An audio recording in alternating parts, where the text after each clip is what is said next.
ఇద్దరికి కలగవు మహా సంతోషకరమైన సువార్తమానము నేను మీకు తెలియజేస్తున్నాను. దావీదు పట్టణమందు నేడు రక్షకుడు మీ కొరకు పుట్టి ఉన్నాడు. ఈయన ప్రభువైన క్రీస్తు. దానికి ఇదే మీ కానవారు. ఒక శిశువు పొత్తుగుడ్డలతో చుట్టబడి ఒక తొట్టెలో పండుకొని ఉండటం మీరు చూచెదరని వారితో చెప్పాను. దావీదు పట్టణమందు అయిపోయిందా? 9, 10, 11 వర్షాలు అయిపోయినాయి కదా. ఓకే, ప్రార్థన చేసుకుందాం. పరిశుద్ధుడా, ఘన తండ్రి, మహోన్నతుడా, మీకు వందనాలు, స్తోత్రాలు.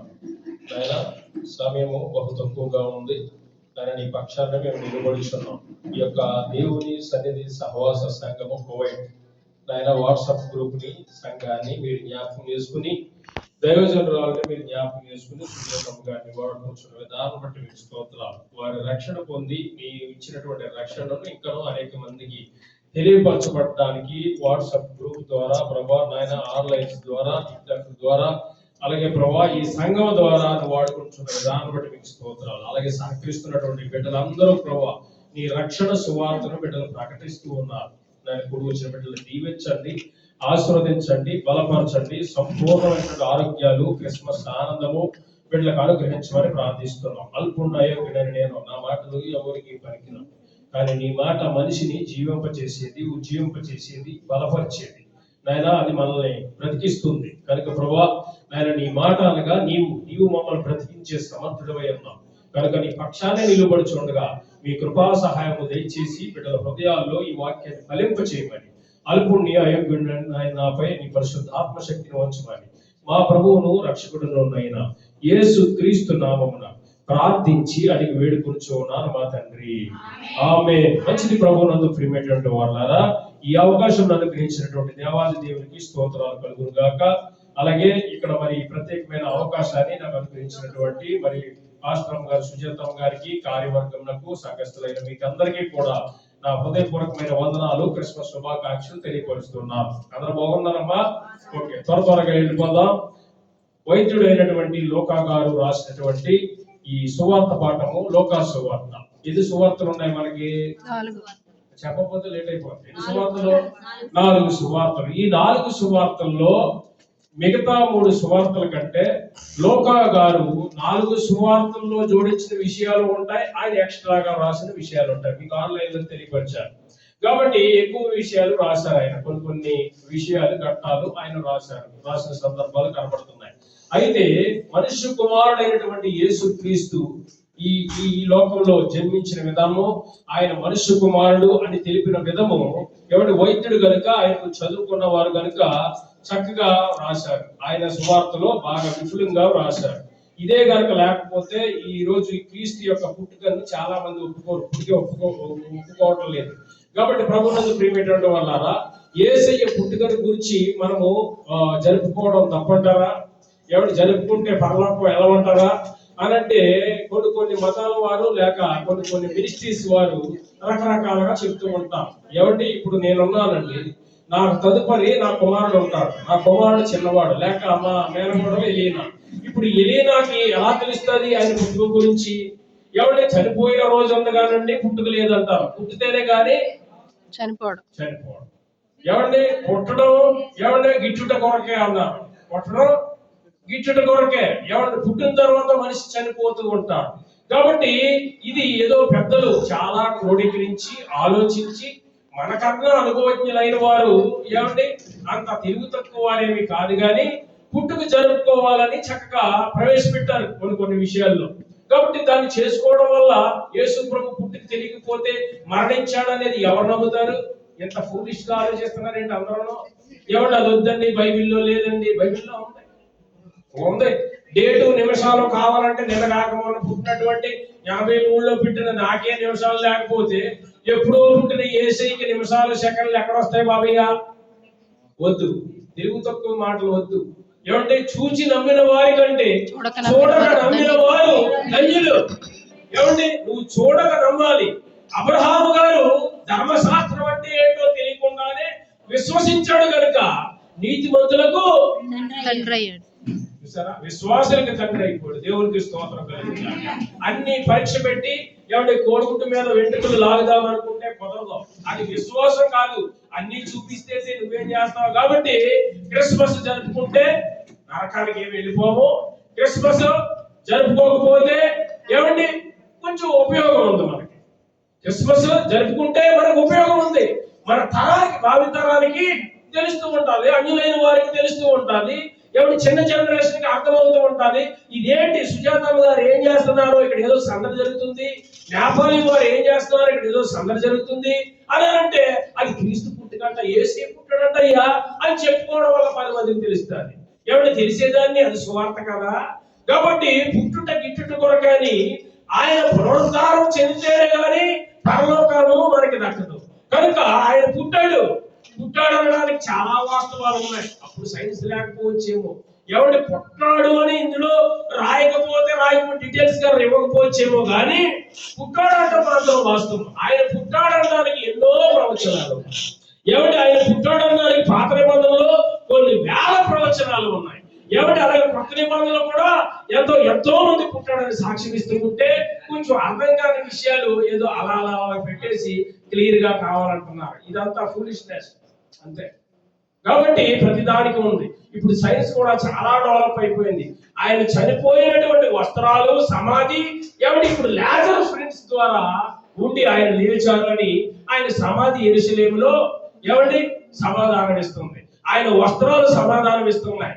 ఆయన శిష్యులు తోమా గారు ఉన్నారని మన ఇండియాకు వచ్చి సేవ చేశారని సమాధానం ఇస్తుంది. కాబట్టి ఆ విధంగా చూసుకుంటే ప్రియమైనటువంటి వాళ్ళ ప్రతి దానికి ఆధారాలు ఉన్నాయి, సైన్స్ ఉంది. అంతా క్రోడీకరించి మహామేధావులే ప్రవేశపెట్టారు. ఏమంటే దేవునికి స్తోత్రం కలుగును గాక. కాబట్టి ఏదో కొంత కంపెనీస్ వారు దీన్ని ఏదో చేశారు, అది చేశారు, క్రిస్మస్ అని ప్రవేశపెట్టారంటే వాళ్ళు అది ప్రవేశపెట్టడానికి కూడా ఒక ఆధారం ఉండబట్టే కదా పెట్టారు. కాబట్టి ఇప్పుడు చెప్పడానికి ఇందాక అమ్మగారు ఏమండి ప్రార్థనలో లోతైన అనుభవాలను నేర్చుకోవడానికి లోతైన అనుభవాలు చాలా ఉన్నాయి. క్రిస్మస్ ఏ తారీఖున పుట్టారు, ఎక్కడ పుట్టారు, ఎక్కడ ఏంటి, అది ఎలా వచ్చింది అన్నీ ఉన్నాయి. చెప్పడానికి సమయం లేదు. నాకు 10 నిమిషాలకు ముందే చెప్పేశారు శస్త్ర గారు. దేవుడితో జుత్తికి శస్త్ర గారైనా దేవునికి స్తోత్రం కాదు, జుత్తికేనా మంచిది. కాబట్టి చాలా గమనించుకుని మాట్లాడాలి. మీకు కూడా బంధువర్గం ఉన్నారు. ఏదేమైనప్పటికీ యెహోవా దేవుడుగా గల జనులు ధన్యులు. మనం దైవ సన్నిధిలో గడిపితే అదే మనకి ఆనందము, క్రిస్మస్ సంతోషము. ఏమండి హృదయంలో గొప్ప ఆనందం, రియల్ అక్కడికి వెళ్ళేదానికన్నా ఎప్పుడైనా తీసుకొచ్చింది. ఓకే, అలాగని ఎంత సమయాన్ని దగ్గర తీసుకోండి. కాబట్టి యేసు ప్రభువు పుట్టాడు అనడానికి ఎన్నో ప్రవచనాత్మకమైనటువంటి ఆధారాలు ఉన్నాయి. ఎవడి కన్యక గర్భాన్ని ఎవడి ఒక కుమారుడు జన్మిస్తాడన్నది ఎవడి ప్రవచనము, అది నెరవేర్చబడ్డది. అదే విధంగా జకయ్య గారి విషయంలో సాక్షాత్ ప్రభు అయినటువంటి యేసుక్రీస్తు ఏమంటున్నాడు అంటే నశించిన దానిని వెతకి రక్షించడానికి మనుష్య కుమారుడు లోకానికి వచ్చాడయ్యా అంటున్నాడు. ఎందుకన్నారు అంటే జకయ్య గారు ఒక పాపి అని ముద్ర వేసేసి పాపి అయిన ఈ మనుషుని ఇంట బస చేయ వెలుచున్నాడే అని పాపి అని ముద్ర చేశాడు. అంటే దేవుని యందు విశ్వసించలేనటువంటి వారు, దేవుని విశ్వసించలేనటువంటి మతము కలిగినటువంటి వారు ఇంకా పాపులు లెక్కనమాట ఆనాడు యూదులకి. కాబట్టి పాపి అయిన మనుష్యుడు అని అన్నందుకు సరుక్కుంటుంటే ఏమన్నాడు ఆయన? లోకాసువార్త 19వ అధ్యాయం వెతలు కలిగేసినప్పుడు మీరు చదువుకోండి. ఇంటికి వెళ్ళిన తర్వాత ఈయన అసలు నేను ఎందుకు వచ్చానో తెలుసా మీకు? ఏమండి నశించిపోతున్న ఆత్మకు, నశించిపోతున్న ఈ పాపల కొరకే నేను మనుష్య కుమారుడుగా వచ్చానయ్యా, మనుష్య రూపంలో వచ్చాను. అసలు నేను ఎవడో తెలుసా? ఏమండి దేవుని కుమారుణ్ణి. నేను ఎక్కడ ఉంటుందో తెలుసా? ఏమండి ఈ 3 ఆకాశాలు కలిపి దాటి వేసిన తర్వాత 1వ ఆకాశము, 2వ ఆకాశము, 3వ ఆకాశము, మధ్య ఆకాశము, దాంట్లో పరదేశం ఉంటారు. అది దాటి వెళ్ళిపోయిన తర్వాత కొన్ని వేల కోట్ల దూరంలో ఏమండి ఇంకేముంటది? రోదసి అని ఏమండి ఇంకా ఏదేదో కక్షలు చాలా ఉంటాయి. చాలా అది నాకు క్యాల్కులేషన్ అంతా ఉంది. కాకపోతే ఈ 3 ఆకాశాలు దాటి వెళ్ళిపోయిన తర్వాత 1వ ఆకాశం ఏముంటాయి? వాయుమండలము అన్నారు. 2వ ఆకాశంలో ఏముంటాయి? సూర్య చంద్ర నక్షత్రాలు ఉంటాయి. 3వ ఆకాశంలో ఏముంటాయి? ఏమంటారు? మధ్య ఆకాశం, పరదేశం ఉంటారు. అది దాటికి కొన్ని వేల కిలోమీటర్లు వెళ్ళిపోయిన తర్వాత అక్కడ నిత్యత్వంలో ఉత్తర దిక్కుల సభా పర్వతం పైన ఏమంటారు? యెషయా గ్రంథము 6వ అధ్యాయంలో ఉన్నటువంటి యెహోవా దేవుడు అత్యున్నత సింహాసనంపై ఆసీనుడై వేవేల దూతలతో కొనియాడబడుచు పరిశుద్ధుడు పరిశుద్ధుడు పరిశుద్ధుడు అని గడప కమ్ముల పునాదులు సహితం ఉడుకున్నంతగా ఆయన అక్కడ ఆయన గాన ప్రతిగానాలు చేస్తూ స్తుతులు చేస్తూ ఉన్నటువంటి సింహాసనము కనబడుతూ ఉంటుంది. 20 నలుగురు పెద్దలు, 4 జీవులు, రకరకాలుగా మనం చెప్పుకుంటున్నాం చూసాం ప్రకటన గ్రంథంలో. అవన్నీ ఉండే రూపం కనబడతాది. దేవునికి స్తోత్రం. ప్రకటన గ్రంథం 4వ అధ్యాయం ఇంటికి వెళ్ళిన తర్వాత చదువుకోండి. అయితే ప్రభువునందు ప్రియమైనటువంటి వాళ్ళారా, ఆయన వచ్చాడు. ఎందుకోసం వచ్చాడు? పాపులను రక్షించుటకు, నశించిన దానిని వెతకి రక్షించడానికి వచ్చానని స్టేట్మెంట్ ఇచ్చాడు. ఎవరి పుట్టినోడిని నమ్మట్లే చాలా మంది. నమ్మిన వారు మాత్రం నమ్మారు. ప్రవచనాలు ఉన్నాయి. ప్రవచనాలకు ప్రకారంగా సాక్షాత్తు ఆ ప్రవచనాల నిరూపణకై ఉన్నటువంటి యేసుక్రీస్తు లోకానికి వచ్చేసినా ఇంకా నమ్మకపోతే మీరు ఎందుకు చదువుకుంటారయ్యా? అసలు నేను వచ్చింది ఎందుకో తెలుసా? కాన్సెప్ట్ ఏమండి, నేను ఎందుకు వచ్చాను తెలుసా? ఎవరు నశించిపోతారని అందరి కొరకు వచ్చాను. మరి ఎందుకు మునుకుంటున్నారు మీరు? అలాగా చదువుకుంటున్నారు ఎందుకు? నేను అతన్ని రక్షించడానికి వచ్చాను. ఇప్పుడు ఈ అతడు నాయందు విశ్వాసం ఉంచాడు కనుక ఈ యొక్క జక్కయ్య ఎవరో తెలుసా? అబ్రహాము కుమారుడే. మీరు అబ్రహాము సంతతి కాబట్టి అతిశయిస్తూ కాళ్ళను ఎగరేస్తూ ఏమంటారు తెలుసా? మేము ఎవరికి యెహోవా తండ్రి బిడ్డలము, యేసుక్రీస్తు బిడ్డలము, లేక మెస్సియా బిడ్డలము, మాకు తప్ప ఎవరికి రాజ్యం లేదని అనుకున్నారు. కానీ నేను వచ్చింది ఎందుకో తెలుసా? అట్టోళ్ళు మీకుంది ఓకే, కానీ ఈ అన్యజనుల కొరకు వచ్చాను అని అన్నాడు. దేవునికి స్తోత్రం. అదే విషయాన్ని అపోస్తలుడైన పౌలు రక్షింపబడిన తర్వాత 14 పత్రికలు రాసినటువంటి అపోస్తలుడైన పౌలు తత్వజ్ఞాని అయినటువంటి ఈయన అనేక పత్రికల్లో సాక్ష్యం ఇస్తూ పుట్టుకను గూర్చి, మరణాన్ని గూర్చి, పునరుద్ధారణ గూర్చి కూడా చక్కని సాక్ష్యం ఇస్తే ఏమంటాడు తెలుసా? తిమోతికి లేఖ రాస్తూ పాపులను రక్షించడానికి క్రీస్తు యేసు లోకమునకు వచ్చిన మాట నమ్మదగిందయ్యా, ఇంకా ఎందుకు సందేహిస్తారో? ఎవడే పుట్టుక లేదంటారు, అది లేదంటారు, ఇది లేదంటాడు, ఏ చేయలేదంటాడు. అక్కడ ఎవడే మూడు మేకలు పీక్కోలేదంటాడు ఇంకో బోడుకుంటాడు. ఎవడైతే మనకేంటి కాబట్టి సాక్ష్యాధారాలు ఉన్నాయి. దేవునికి స్తోత్రం కలుగునుగా. నువ్వంటే సరిపోయిందండి. అసలు నీకు నిమిషాలే తెలియదు, నీ పుట్టుకే తెలియదు. నేను కాకుండా పుట్టినోడికి ఎప్పుడో పుట్టినోడికి అన్ని రావాలంటే ఎక్కడ కుదురుతుంది? అప్పుడు పేపర్స్ ఎక్కడ ఉన్నాయి? పైపారస్ బండిల్స్ ఉండేవి, చర్మపు చొక్కాల మీద రాసేవారు, రకరకాలు ఉన్నాయి అన్ని అంతా కూడా. కాబట్టి అన్నిటినీ ఆనాడు జరిగిన విషయాల్ని ఈ చర్మపు చొక్కాల మీద, పైపారస్ బండిల్స్ మీద, చెట్ల బేడల మీద రాస్తే వాటినన్నింటినీ సేకరించి బైబిల్ రూపంలో నీకు విశ్వాసం పెరగాలని రాశారు. ఇంకా ఆయన చేసిన విషయాలు ఎన్నో భూలోకం సరిపోదన్నాడు. మరి నీ జ్ఞానం సరిపోద్దా? నీ శక్తి సరిపోద్దా? మరి ఏం మాట్లాడతావు? కాబట్టి ప్రభువునందు ప్రియమైనటువంటి వల్ల ఆయన పుట్టాడు. నశించిపోతున్న వారి కొరకు రక్షణ ఇవ్వడానికి నేను వచ్చానయ్యా, పాపుల కొరకు వచ్చాను అని అన్నాడు. అయినప్పటికీ ఆయన చనిపోయి తిరిగి లేచి ఆరోహణమై దేవుని కుడి పార్శ్వమున కూర్చున్న తరువాత అపోస్తలుడైన పౌలు వచ్చి 14 పత్రికలను రాసి ఎంతో స్టేట్మెంట్ ఇస్తూ ఇప్పుడు ఏమన్నాడు తెలుసా? పాపులను రక్షించడానికి క్రీస్తు యేసు లోకమునకు వచ్చిన మాట నమ్మదగినది, పూర్ణాంగీకారమునకు యోగ్యమైనది ఉన్నది. దీన్ని అంగీకరించడానికి ఎందుకు సంశయిస్తారు మీరు అని ఈయన స్టేట్మెంట్ ఇస్తున్నాడు. కోర్టులోకి వెళ్ళినప్పుడు వాది ప్రతివాది ఉంటారు. వీళ్ళిద్దరికే మధ్యన ఎవరు ఉండాలి? సాక్షి ఉండాలి. అదే సాక్ష్యాన్ని అపోస్తలుడైన పౌలు ఇస్తున్నాడు. దేవుని స్తోత్రం.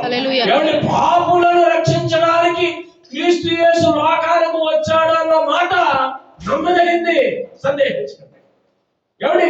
పూర్ణాంగీకారములకు యోగ్యమైంది అంటే అంగీకరించడం. అవునా? పుట్టాడా? పుట్టలేదా? చచ్చాడా? సాగలేదా? ఈ సందేహాలు వద్దు. పూర్ణముగా అంగీకరించండి. పూర్ణం అంటే సర్కిల్ 360 డిగ్రీ కంప్లీట్ అవ్వాలి. సగం కాదు. కాబట్టి అలా రక్షించడానికి లోకానికి వచ్చాడు. ఎందుకో తెలుసా? దానికి స్టేట్మెంట్ ఎవరో తెలుసా? నేనే ఎగ్జాంపుల్. ఎందుకంటే పాపులలో ప్రధాన పాపినైన నేను ఎన్నో గ్రంథాలు చదివాను, యోధ మత ప్రవిష్ట గ్రంథాలని చదివేశాను. అయినప్పటికీ పూర్వం దోషకుడును, హింసకుడును, హానికరుడను ప్రధాన యాజకుల దగ్గరికి వెళ్ళి దమస్కు పట్టణానికి వెళ్ళట్టు తెలుసుకున్న మార్గంలో దేవుడు నన్ను దర్శించాడు. దానికి ముందు నేనేం చేసేవాడిని? నా పని పొడవడమే నా పనిగా పెట్టుకున్నాను. అటువంటి వాడిని దర్శించి పాపినైన నన్ను, నరహంతకుడైన నన్ను, హింసకుడునైన నన్ను దేవుడు రక్షించాడయ్యా. పాపులలో ప్రధాన పాపులను రాశాడు. తిమోతి రాసిన పత్రిక 15వ వచనంలో 1వ తిమోతి 2వ అధ్యాయం 1వ అధ్యాయం చూసుకోండి. ఓకే, అందరికి తెలిసి పాపులను రక్షించడానికి క్రీస్తు యేసు లోకమునకు వచ్చిన మాట నమ్మదగినది, పూర్ణాంగీకారమునకు యోగ్యమైనది. కాబట్టి యేసయ్య ఎందుకు వచ్చాడు? పాపులమైన మన కొరకు వచ్చాడు. ఎందుకు పాపులు పరలోకంలో వెళ్ళరా అంటే ఆ పాపులు పరలోకంలో వెళ్ళాలి. ఎందుకంటే ఆయన పరిశుద్ధుడు, మనమును పరిశుద్ధులుగా ఉండాలి. హృదయ శుద్ధి గలవారే ఆయన చూస్తారు.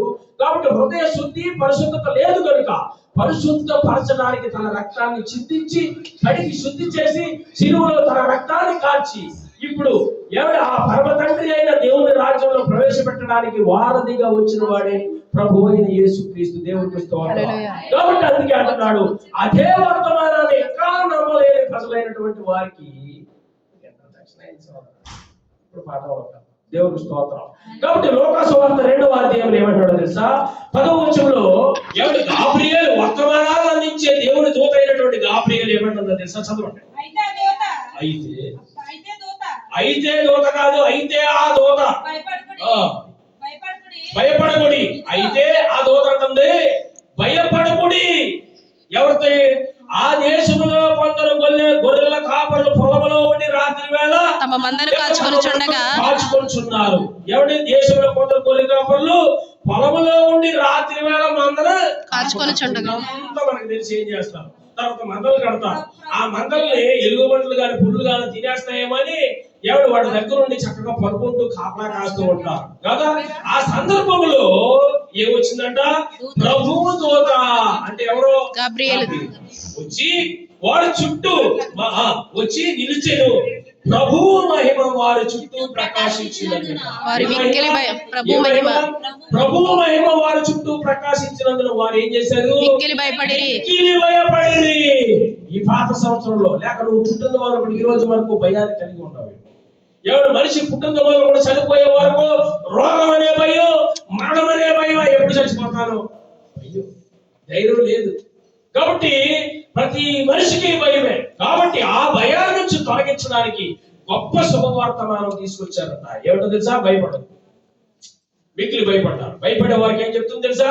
అయితే ఆ దూత భయపడకుడి, ఇదిగో ప్రజలందరికీ కలుగు మహా సంతోషకరమైన స్వార్థమానం తీసుకొచ్చారు. దావీదు పట్టణమందు నేడు రక్షకుడు ఈ రోజే పుట్టాడు. రక్షకుడు ఎంతకాలం పుట్టలేదయ్యా, ఆయన ఉన్నాడు వారికి. కాబట్టి భయపడవద్దు మీకు అన్నారు. ఆ రోజుల్లో చాలా మంది భయపడ్డారు. మొట్టమొదటిగా ఎవరు భయపడ్డారు? ఎవరు భయపడ్డారమ్మా? చూద్దాం. మనిషికి ఎప్పుడు కూడా భయమే. పాపం వలన, మరణం వలన భయం. అసలు ఈ భయం ఉన్నదా మనిషికి? అసలు ఫస్ట్ లో లేదు. ఆదికాండము 3వ అధ్యాయం 10వ వచనంలో మొట్టమొదటి మానవుడు భయపడ్డాడు. అంతకుముందు దేవుని పోలికగా దేవుని కుమారుడిగా ఉన్నటువంటి ఆదాము దైవవంతుడిగా ఉండి ఎంతో ఆయన ఎదుర్కొంటూ ముఖాముఖిగా మాట్లాడుచుండేవాడు. ఇప్పుడు ఎందుకు భయం వచ్చింది? తప్పు చేసిన కారణాన్ని, ఆజ్ఞను అతిక్రమించిన కారణాన్ని భయపడుతున్నాడు. చదువుదాం. భయం ఎక్కడ నుండి స్టార్ట్ అయింది? ఆదికాండం 3:10. త్వరగా ఫాస్ట్. అందుకతడు నేను నీ తోటలోని స్వరము వినినప్పుడు దిగంబరిగా ఉన్నాను గనుక భయపడి దాగుకుంటే భయపడకూడదు. అభయం. కాబట్టి ఆదరణ, ఏమంటే వాగ్దానం. కాబట్టి భయపడొద్దు. మొట్టమొదటి మానవుడు కాడి స్టార్ట్ అయిందండి. కాబట్టి ఆ భయం ఈ రోజుకి వెంటాడుతుంది. ఎందుకు? మరణం భయం, దేవుడు అంటే భయం. అంతకుముందు ముఖాముఖిగా మాట్లాడేవాడు. ఆజ్ఞను అతిక్రమించాడు. పాపం వలన వచ్చి జీతం మరణం. ఎవరి మరణమైనటువంటి ప్రతి వాడు ఎక్కడికి వెళ్తాడు? ఎవరి పరిశుద్ధత లేకుంటే నరకానికి, పరిశుద్ధత కలిగి క్రీస్తు రక్తంలో కడగబడి ఉంటే పరలోకానికి వెళ్తాడు. కనుక ఇప్పుడు పాపి అయిన మనిషిని కలపడానికి ఒక ఆయన వచ్చాడు. అది ఇంకా నమ్మిన వారికి మంచిదే, నమ్మలేకుండా ఉన్న వారికి గాబ్రియేలు దూత తెచ్చి వర్తమానం తెలుసా? భయపడదు. Don't fear. ఏమంటే మనకు ఒక దేవుడు ఉన్నాడు, మనకు ఒక రాజ్యం ఉంది అని నిరీక్షణ ఇస్తూ ఉంది. కాబట్టి మొట్టమొదటి మానవుడు నుంచి భయం అనేది కనబడుతూ ఉంది. అందుకే ఆదికాండం 3:10 అంటున్నాడు భయపడి దాక్కున్నాను అంటున్నాడు. భయం అనేది ముందు లేదు, తర్వాత వచ్చింది పాపం వలన. కాబట్టి ప్రభువునందు ప్రియమైనటువంటి వాళ్ళ అటువంటి భయం, ఇంకెవరో భయం కలిగి ఉన్నారు చూద్దాం. గొర్రెలకు కూడా ఇక్కడ భయం. లోకాసు వార్త